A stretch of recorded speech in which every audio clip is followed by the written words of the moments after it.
Sure. Thank you very much. Representative Paulsen. Thank you very much.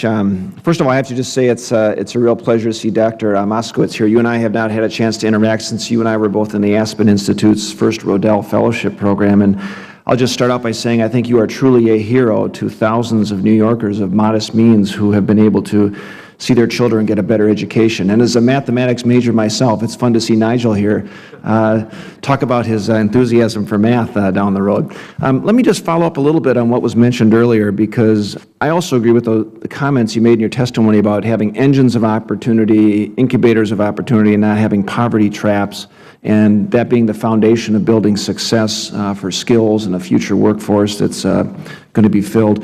And you talked a little bit about school design, interaction with parents, teachers, principals. Can you also comment, would you say that having equipped students with not only the skills they need, but the competence, the hope, and their treatment as adults motivates them to personally invest in themselves and then hold themselves responsible to succeed? Yes, confidence, breeds confidence generated by mastery.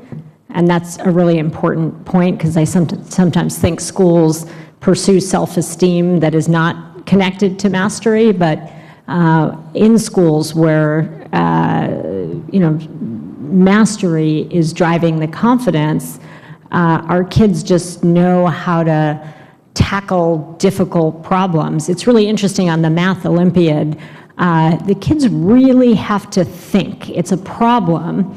And when they're practicing for that, it can go on an hour or two, and they're little. And so they have to be able to puzzle through it. They cannot solve the answer in 30 seconds. Similarly, the chess games, the kids get 2 hours on the clock. So those games last 4 hours when they're competing. And they have to think for 4 hours. It's very funny. They're starving when they're done.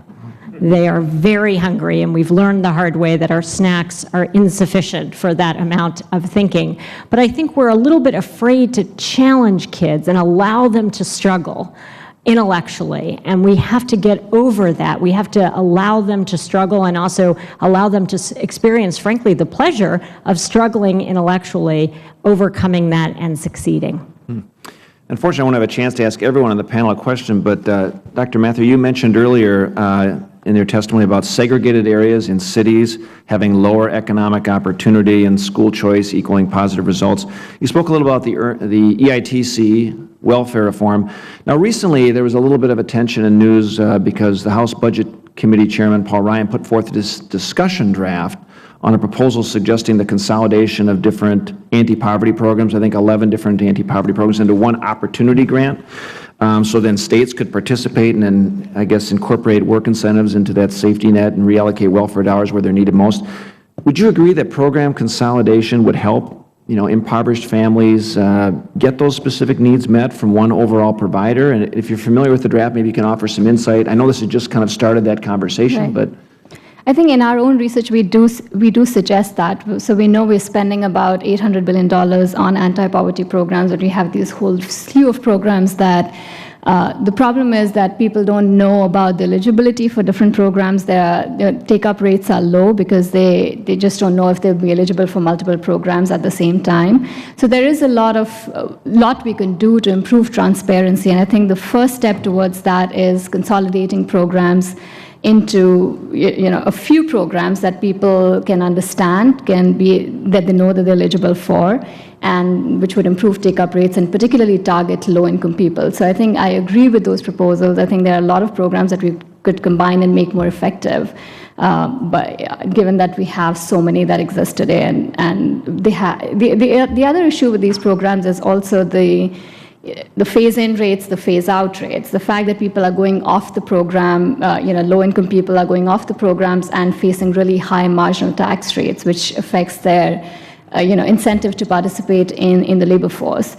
So again, having transparency, reducing the number of programs into a few programs, and understanding what the tax rates are actually faced by these low-income people would really help. Well, thank you. Madam Vice Chair, I yield back.